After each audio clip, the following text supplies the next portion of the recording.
The hum of the restaurant surrounded me, soft laughter, the clinking of glasses, the gentle murmur of conversations blending together like music. Behind the bar, I worked in a steady rhythm, pouring drinks, wiping down counters, exchanging smiles with customers. To everyone around me, I was just the bar manager doing his job, but my thoughts were somewhere else. Or, rather, with someone else. Every night, she walked in like she owned the place. Jane, my wife.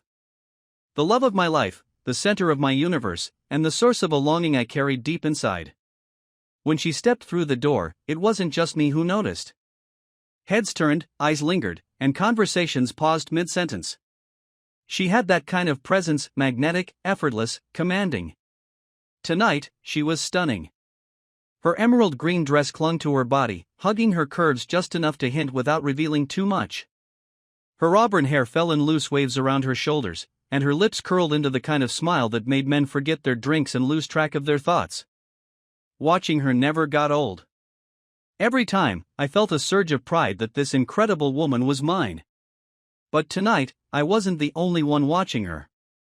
She approached the bar, her heels clicking softly on the floor, and leaned forward with the kind of confidence that made it seem like she owned the world. "You're late," I teased, sliding a glass of her favorite white wine across the counter. "I'm fashionable," she replied, her voice light, her eyes twinkling. "How's the night going?" "Better now," I said, lowering my voice so only she could hear. Her lips curved into a knowing smile, and she glanced over her shoulder toward the tables behind her. "Looks like a busy one." I followed her gaze and saw what she meant. A man was staring at her, not in a crude way, but with clear admiration. He was tall, sharp in a navy suit, his hair neatly combed. The kind of man who oozed confidence but couldn't quite mask the awe in his eyes. I smiled to myself, pretending to wipe down the counter. "You've already caught someone's attention," I murmured. Jane turned back to me, her expression unreadable but amused. "Who?" "Navy suit," I said, nodding discreetly in the man's direction. She glanced at him over the rim of her wineglass, her lips twitching into a subtle smile. "He's cute." "Let's see if he's brave enough to come over," I replied, my heart pounding in anticipation. This was the part one loved most, the waiting, the quiet thrill of knowing what might happen next. It wasn't jealousy I felt, it was something entirely different. A mixture of pride, excitement, and an almost unbearable need to see her happy, free, and desired. The night unfolded in a way I'd imagined countless times. Jane moved through the room with her usual grace, effortlessly commanding attention. She didn't have to try, people gravitated toward her naturally. I stayed behind the bar, pretending to focus on my work, but my eyes never left her for long. Sure enough, the man in the navy suit eventually made his move. He approached her with a confident stride, a drink in hand, and struck up a conversation. I couldn't hear what they were saying over the noise of the restaurant, but I could tell from Jane's smile and the way she tilted her head that she was enjoying herself. Watching them, I felt a rush of emotions I couldn't quite describe. Jealousy? No. It was something more complex, something deeper. I saw the way she leaned in slightly, laughed at his jokes, and brushed her hair back in that effortless way she always did. She was captivating, and I felt an overwhelming sense of pride. Midnight came quickly. The restaurant began to quiet down as the crowd thinned, and Jane made her way back to the bar. Her cheeks were flushed, her eyes sparkling, and her smile hinted at secrets untold. "I think I'll call it a night," she said softly, leaning in close so only I could hear. I nodded, swallowing the lump in my throat. "Be careful," I said, my voice steadier than I felt. Her hand brushed mine, a fleeting touch, but enough to send a jolt through me. She leaned in and kissed me lightly on the cheek. "Always," she whispered, her breath warm against my skin. I watched her leave, her figure disappearing into the night, and shortly after, the man in the navy suit followed. As I finished my shift and closed up the bar, my thoughts stayed with her. I pictured her smile, the way she had charmed the room, and the way she had so effortlessly drawn the man into her orbit. It wasn't just thrilling, it was beautiful. By the time I got home, the house was quiet.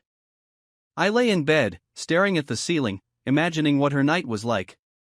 It wasn't about control or possession. It was about trust, freedom, and a love so deep it defied convention. And when morning came, I'd be waiting for her, ready to greet her with a kiss that would taste like adventure and remind her just how much she meant to me. I knew I wouldn't sleep that night.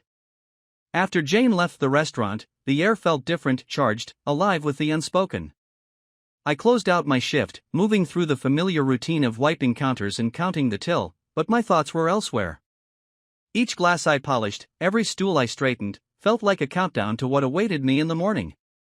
The other staff left one by one, bidding me good night as they gathered their things. I waved them off, offering polite smiles, but inside, I felt a strange mix of anticipation and calm. This was our game, and we both knew the rules. Jane was out there somewhere, living in the moment, and I trusted her completely. That trust, that connection, was what made it all possible. By the time I locked up and headed home, the streets were quiet. The cool night air brushed against my face, grounding me in the present even as my imagination raced ahead. I pictured her, Jane, with her effortless charm, her confident smile, and the way she had captured the attention of the man in the navy suit. I wondered where they were now. Were they talking, laughing, sharing a drink? The thought didn't unsettle me. Instead, it stirred something deep within me, a thrill I couldn't quite name. I didn't need to know every detail, I only needed to know that she was happy, that she was enjoying herself. That was enough for me. I arrived home to an empty house, the silence welcoming in its own way.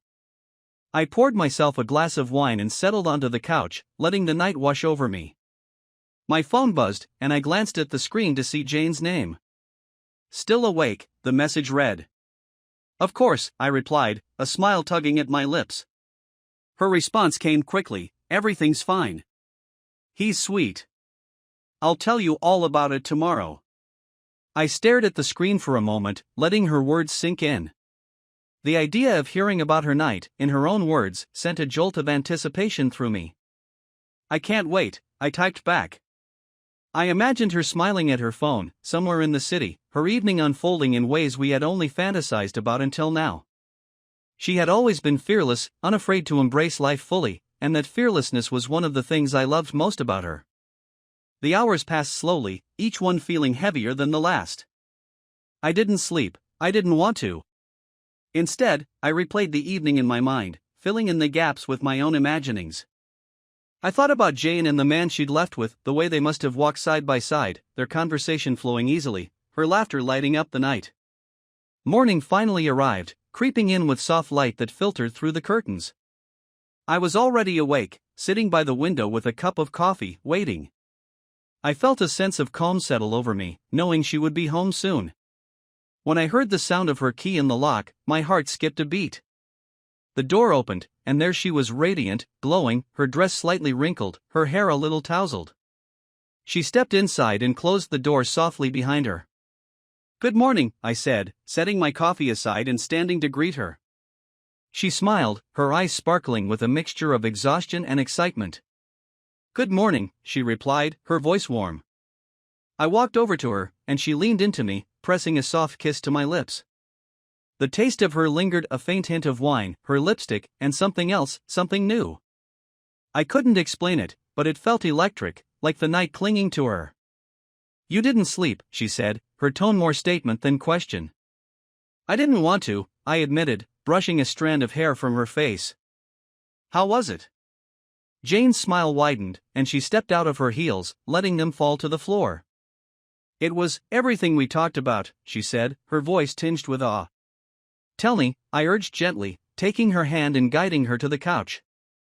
She settled next to me, her body relaxed, her fingers brushing against mine. He was nervous at first, she began, her words soft and deliberate. But he was sweet. Attentive.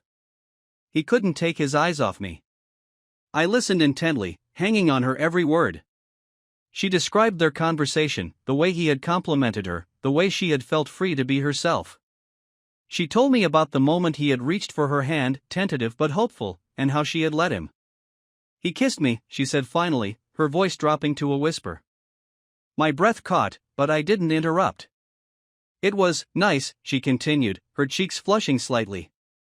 Gentle. Respectful. And then, we went back to his place. I could see the flicker of hesitation in her eyes as she looked at me, searching for any sign of discomfort. But I only smiled, encouraging her to go on. "Mark," she said, her voice filled with wonder, I felt so alive. Like I was seeing myself through new eyes. It wasn't about him, it was about me. About us. I reached for her hand, squeezing it gently. "That's all I wanted," I said, my voice steady. Jane leaned against me, her head resting on my shoulder. "You're amazing, you know that," she murmured. "No," I said, pressing a kiss to her hair. "We're amazing." For a while, we sat there in silence, letting the weight of the night settle between us. There were no words needed, no explanations.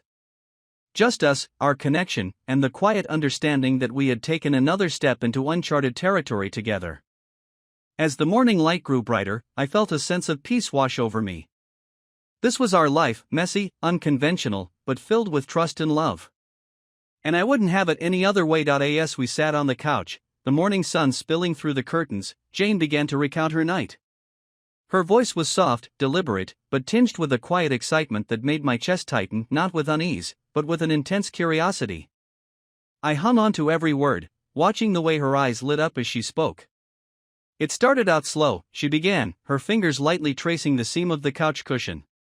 "He was hesitant, you know, the way people are when they're not sure if they're reading the situation right. But I could tell he was interested from the moment he walked up to me." Her smile widened, and I could see the memory playing out in her mind.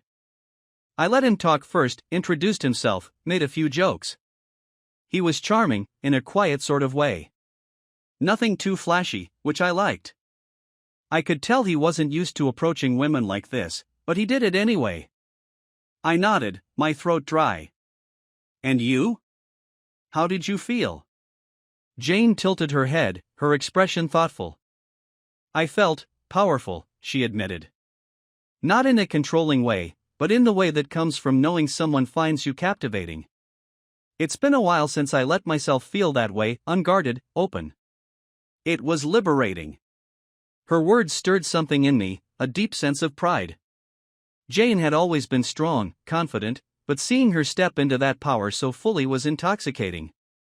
"He offered to buy me a drink," she continued, her gaze flicking to mine. "But I told him I already had the best bartender in the room." She grinned at me, and I couldn't help but laugh. "Flattery will get you everywhere," I said, brushing my thumb over her knuckles. She laughed softly before continuing. "We talked for a while about nothing in particular, really. Work, favorite travel spots, that kind of thing. But there was a moment when the conversation shifted. He asked me if I was there alone. 'And what did you say?' I asked, my voice steady but my pulse quickening. Jane hesitated for just a moment before answering. 'I told him I wasn't,' she said. 'I told him I came with someone who wanted me to have a good time.'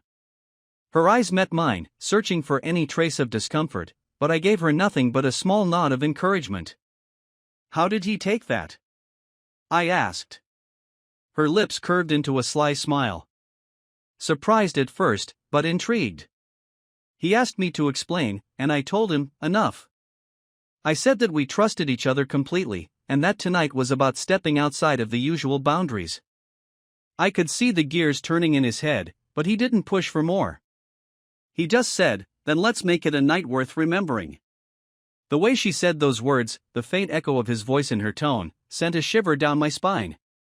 'And did you?' I asked quietly. Jane nodded, her cheeks flushing. We left the bar shortly after. He suggested a nearby lounge, quieter, more intimate. We sat in a corner booth, ordered another round, and it felt like the rest of the world disappeared. It wasn't just about him, it was about the freedom, the thrill of being seen, desired. I swallowed hard, my mind conjuring the scene she was describing. What happened next? Her fingers tightened around mine. He asked if I wanted to go somewhere more private, she said, her voice softer now. I could feel my heart racing, not out of nervousness, but excitement. I thought about you, about the way you looked at me before I left. I wanted to do this, not just for me, but for us. And? I prompted gently. And I said yes, she said simply. The air in the room felt charged as her words settled between us. I could picture it so vividly, the way she must have looked at him, the way she carried herself with that effortless confidence I admired so much. I could imagine the way he must have felt, the awe of being in her presence, of being chosen by her. We went to his place, she continued, her voice growing quieter, more introspective. It wasn't far. A small apartment, but nice. He poured us both a glass of wine, and we sat on the couch, talking for a while longer. He didn't rush me, didn't make me feel like I had to do anything. It was natural. I nodded, letting her words wash over me. Did you feel comfortable? I asked. She looked at me, her expression soft but certain. Completely. I knew I could stop at any time, but I didn't want to. I wanted to see where the night would take me. Her voice took on a wistful tone. We kissed. It was slow at first, tentative, but then, it wasn't. It felt like stepping into a different version of myself, one I hadn't met before. Hearing her describe it sent a wave of emotions crashing over me: pride, longing, excitement, and something else I couldn't quite name. And after? I asked, my voice steady despite the whirlwind inside me. She hesitated, just for a moment. After, we let go. Completely. He was gentle, attentive, but there was something raw about it too. I felt alive in a way I can't quite describe. And the whole time, I thought of you, not with guilt, but with gratitude. This wouldn't have been possible without your trust. I squeezed her hand, my heart pounding in my chest. You're incredible, you know that? I said, my voice thick with emotion. Jane smiled, leaning closer. You're the incredible one, Mark. This wasn't just my experience, it was ours. And I wouldn't trade it for anything. We sat there for a long time, her head resting on my shoulder, my arm wrapped around her. The details of her night filled my mind, vivid and electric, but it was the trust between us that anchored me. This was what we had chosen together, an uncharted path, yes, but one that brought us closer in ways I hadn't thought possible. As the morning sunlight filled the room, I knew this was just the beginning. There was so much more to explore, so much more to share. And I was ready for all of it. After Jane finished recounting her night, a peaceful silence settled between us. The light of morning bathed the room in a soft glow, but my mind was alight with everything she had shared. I couldn't stop picturing the moments she described, the glances, the kiss, the way she had stepped into a version of herself that even she was still discovering. It wasn't just her words that lingered, it was the way she spoke them, the confidence in her voice, the glimmer of excitement in her eyes. But the most unexpected part? I wasn't just proud of her. I was proud of us. She had trusted me enough to explore this uncharted territory, and I had trusted her in return. That mutual trust was a foundation we had built together, brick by brick, and now it felt unshakable. I knew there were risks in what we were doing, moments of doubt, maybe even misunderstandings. But as I sat there with Jane curled up against my side, I couldn't think of anything that could break the bond we shared. Mark, she murmured, breaking the quiet. Yeah? I replied, running my fingers through her hair. Are you okay? Her voice was soft but full of intent. She shifted slightly to look up at me, her eyes searching mine. I smiled at her, brushing a strand of hair from her face. I'm better than okay, I said, and I meant it. Hearing you talk about last night, it's everything I hoped it would be. She studied me for a moment, her gaze full of warmth. I was worried you might feel different. Different how? I asked, curious. Maybe jealous, she said hesitantly. Or like you're losing me somehow. I shook my head. Jane, this isn't about losing you. It's about seeing you, really seeing you, and loving every part of who you are. Last night wasn't just about you having an adventure. It was about us, about deepening what we already have. Her face softened, and she leaned in to kiss me gently. You always know the right thing to say. I mean every word, I whispered against her lips. We spent the morning together, moving through the quiet routines of a lazy day at home. But as the hours ticked by, my thoughts kept drifting forward. The way she had described her night, the emotions in her voice, the way her face lit up, it made me crave more. I wanted to see her experience that again, to feel that rush of freedom and excitement. And selfishly, I wanted to feel it too, even if it was from the sidelines. By the time the sun began to set, I couldn't keep the thought to myself any longer. "Jane," I said as we sat together on the couch, her legs draped over mine. "What do you think about doing it again?" She tilted her head, her brow lifting in surprise. "You mean tonight?" "No, not tonight," I said quickly, though the idea sent a jolt of excitement through me. "But soon. I mean, I don't want to rush you, but the way you talked about last night, it was incredible to hear. And I can't stop thinking about what it would be like to see you in that moment. To watch you, as it happens." Her lips parted slightly, her eyes widening as she processed my words. "You mean you want to be there? Not just hear about it afterward?" I nodded, my pulse quickening. "Only if you're comfortable with it. I wouldn't want to pressure you into anything, but, yes. I want to see it. To see you." For a long moment, she didn't say anything. Then, slowly, a smile spread across her face. "You're full of surprises, you know that?" "I try," I said with a nervous laugh. She reached for my hand, threading her fingers through mine. "Mark, you're asking for something a lot of people would find impossible. But with you, I don't feel judged. I don't feel trapped. I feel like I can be exactly who I am, and you'll love me even more for it." "I will," I promised, squeezing her hand. She took a deep breath, her smile turning mischievous. "All right, then. Let's plan it." Hearing her say those words sent a thrill through me that I couldn't contain. We spent the rest of the evening talking about boundaries, about what we wanted, about how it would work. She asked me where I'd want to be, how close I'd want to watch, and whether I'd want to interact with her or stay in the background.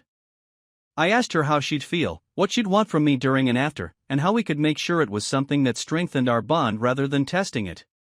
By the time we went to bed, the plan was still loose, but the excitement was palpable. As we lay side by side, Jane turned to me, her voice soft in the dark. "Mark," she said. "Yeah? Thank you. For trusting me. For letting me be me." I smiled in the darkness, reaching for her hand. "Thank you for trusting me back." We fell asleep like that, our fingers intertwined, our hearts beating in unison. The night we had planned arrived faster than I expected. It was strange, though I had been waiting for this moment with anticipation. As the hours ticked closer, a quiet nervous energy settled over me. Not fear, not doubt, but something deeper, more profound.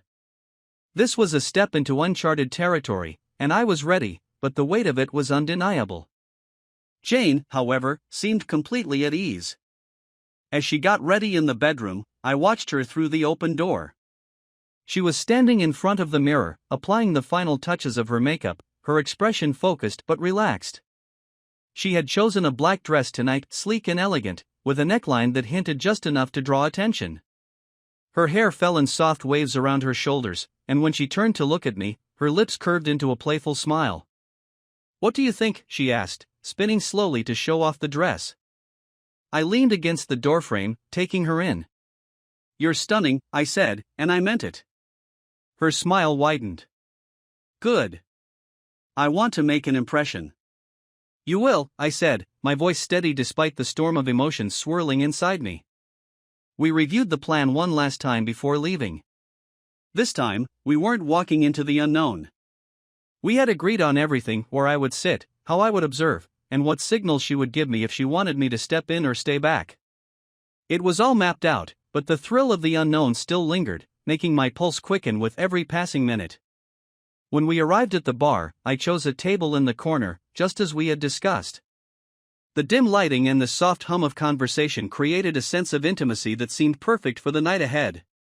Jane, as planned, entered separately, her confidence radiating with every step she took. I watched as heads turned, eyes following her as she moved through the room. She wasn't just beautiful, she was magnetic, the kind of presence that made people pause and take notice. She ordered a glass of wine at the bar, her movements deliberate but natural, and scanned the room with a casual ease that made her look entirely at home. It didn't take long for someone to approach her. He was tall, clean-shaven, and dressed in a crisp white shirt that hinted at an understated confidence. From my seat, I couldn't hear their conversation, but I didn't need to. I could see it in their body language, the way he leaned in slightly, the way she tilted her head, her lips curling into that familiar, inviting smile. I sipped my drink, forcing myself to stay calm, to observe without letting my emotions take over. It wasn't easy. Watching her like this, knowing what might happen, was a whirlwind of pride, excitement, and something I couldn't quite name. As their conversation progressed, I saw Jane's demeanor shift. Her movements became more animated, her laugh more frequent. She was enjoying herself, and it showed. The man, for his part, seemed utterly captivated. He hung on her every word, his gaze never straying from her face. After what felt like an eternity but was probably only 30 minutes, Jane turned slightly, her eyes scanning the room until they found mine. Our gazes locked, and she gave me a small, almost imperceptible nod. It was a signal, one we had agreed upon. I nodded back, my chest tightening as I watched her lean closer to the man, saying something that made him smile. Then, to my surprise, she reached out and lightly touched his hand. It was a simple gesture, but it felt monumental. A few moments later, they stood, their conversation pausing as the man offered his hand to Jane. She took it, her confidence unwavering, and they began to make their way toward the exit. I waited for a beat, letting them leave before following. My heart was pounding in my chest, each step feeling heavier than the last. But as I stepped out into the cool night air, I saw them ahead, walking side by side, their laughter floating back toward me like an echo. They hailed a cab, and I quickly did the same, instructing the driver to follow at a safe distance. My hands gripped the edge of the seat as I watched their car weave through the city streets. This was it, the moment I had imagined so many times, now unfolding before me. The cab stopped outside a boutique hotel, and I watched as they stepped inside, their silhouettes disappearing through the revolving doors. I waited a few minutes before following, checking into a room on the same floor as theirs. Once inside, I sat on the edge of the bed, staring at my phone. A message from Jane appeared almost instantly. Room 512. Doors unlocked in 10 minutes. Don't knock. The words sent a jolt through me, equal parts excitement and nerves. I waited exactly 10 minutes before leaving my room, my footsteps almost silent as I made my way down the hall. When I reached the door, I hesitated for a moment, my hand hovering over the handle. Then, with a deep breath, I pushed it open. The room was dimly lit, the air thick with tension and anticipation.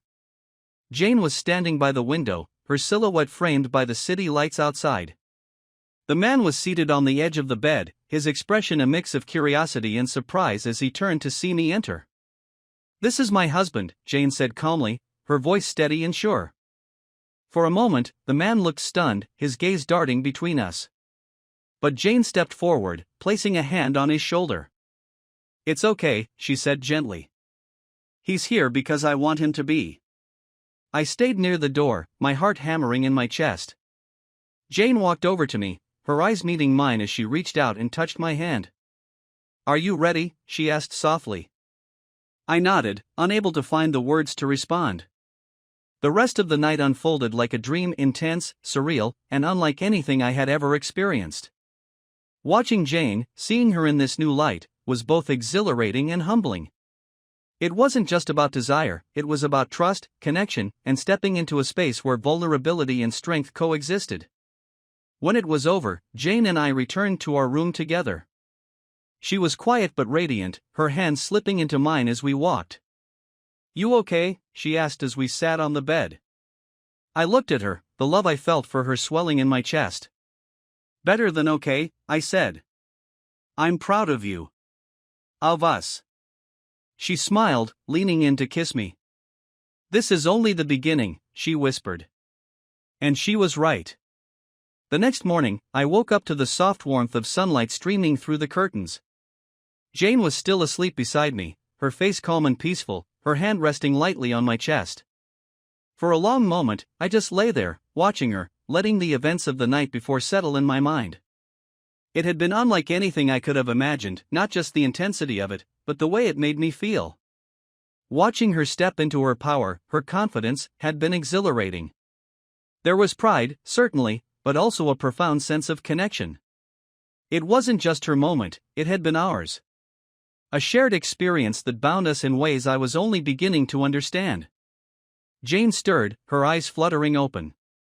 When her gaze met mine, she smiled, a soft, knowing smile that sent a warmth coursing through me. "Good morning," she murmured, her voice still heavy with sleep. "Good morning," I replied, brushing a strand of hair from her face. "How are you feeling?" She stretched lazily, her hands slipping into mine. "Happy. Satisfied. But mostly, grateful." I raised an eyebrow. "Grateful?" "For you," she said simply. "For trusting me. For letting me be myself. I don't think I've ever felt this free, this alive, and it's because of you." Her words hit me with a force I wasn't prepared for. I pulled her closer, pressing a kiss to her forehead. "You make it easy," I said, my voice thick with emotion. "The way you carry yourself, the way you embrace life, it's inspiring. I'm just lucky to be a part of it." She tilted her head up, her lips brushing against mine. The kiss was slow, deliberate, filled with an unspoken promise. When it ended, she rested her forehead against mine. "So," she said playfully, "what now?" The question hung in the air, and for the first time, I felt the full weight of what we had done. It wasn't just a moment in time, it was a door we had opened. There was no going back now, but I didn't want to. The experience had changed us, brought us closer, and opened a new chapter in our relationship. "Well," I began slowly, "I think we have a lot to talk about." Jane laughed, sitting up and wrapping herself in the blanket.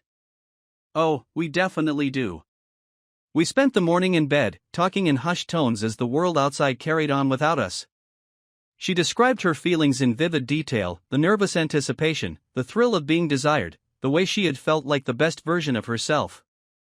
I told her how it felt to see her, to watch her step into that space, to know that she was doing it not just for herself but for us. "Were you ever uncomfortable?" she asked, her expression cautious. "Not uncomfortable," I said after a moment's thought. "I think the hardest part was waiting to see how I'd feel. But once I saw you, once I saw how happy you were, there was no room for discomfort. Just pride. And excitement." Her smile was radiant. "I was worried, that it might be too much for you." "It wasn't," I assured her. "If anything, it made me love you more. Seeing you like that, so confident and free, it reminded me why I fell in love with you in the first place." Jane leaned forward, her hand cupping my cheek. "I love you, Mark," she said softly. "More than anything." "I love you too," I replied, my voice steady but full of emotion. The rest of the day passed in a blur of quiet moments and shared laughter. We didn't leave the hotel until the sun began to dip below the horizon, casting the city in hues of gold and amber. As we walked hand in hand through the streets, I couldn't help but feel that we were stepping into something new, not just as a couple, but as individuals who had discovered more about themselves through each other. That night, as we lay in bed back home, Jane turned to me, her expression thoughtful. "Do you think we'll do it again?" I considered the question carefully. "I think, if we both want to, we should. But it's not about repeating the same thing. It's about what feels right for us, in the moment." She nodded, her smile small but genuine. "I like that." As she nestled into my side, I realized that this wasn't just the conclusion of a chapter, it was the beginning of a new story. One filled with trust, exploration, and a love that refused to be confined by convention. We didn't have all the answers, and maybe we never would. But we had each other, and that was enough. For the first time in a long time, I felt truly at peace.